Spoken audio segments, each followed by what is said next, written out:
चलिए अब हम करते हैं पाठ संख्या 11 और पाठ का नाम है समान अर्थ वाले शब्द। अब हम उन शब्दों के बारे में पढ़ेंगे जो समान अर्थ बताते हैं। बच्चों, एक जानवर, वस्तु आदि के विभिन्न नाम हो सकते हैं। किसी भी व्यक्ति के नाम, किसी भी वस्तु के, जानवर के अलग अलग नाम हो सकते हैं या उनके विभिन्न नाम भी हो सकते हैं।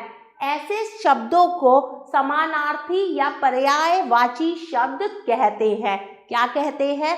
समानार्थी या फिर पर्यायवाची शब्द। जैसे हाथी, गज, कुंजर, ये सब क्या है?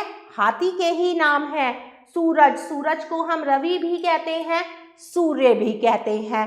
कमल को हम नीरज भी कहते हैं और पंकज भी कहते हैं। पंकज का अर्थ भी कमल है, नीरज का अर्थ भी कमल ही है। पेड़, पेड़ को हम वृक्ष भी कहते हैं, तरु भी कहते हैं। औरत, औरत को नारी भी कहते हैं और महिला भी कहते हैं। दिए गए शब्द व उनके पर्यायवाची पढ़िए और समझिए। अब कुछ शब्द दिए हुए हैं और साथ में उनके पर्यायवाची दिए हुए हैं। हमें उन्हें पढ़ना है, समझना है और हम क्या करेंगे? उन्हें याद भी करेंगे। तो चलिए पढ़ते हैं। पहला शब्द है गंगा। गंगा के पर्यायवाची है मंदाकिनी, देव नदी, जाह्नवी और भगीरथी।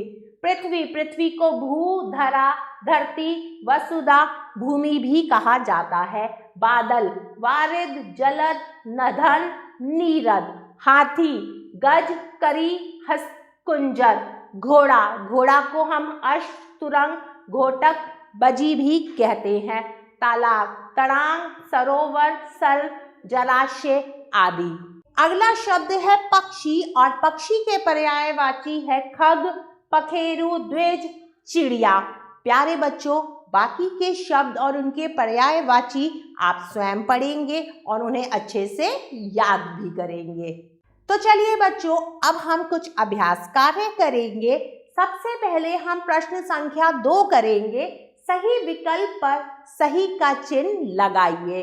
निम्नलिखित में से कौन सा शब्द कमल का पर्यायवाची नहीं है? नीरज, अम्बुज या भुजंग। तो सही शब्द है भुजंग। आगे बढ़ते हैं। निम्नलिखित में से कौन से शब्द दूध के पर्यायवाची है? किसके? दूध के।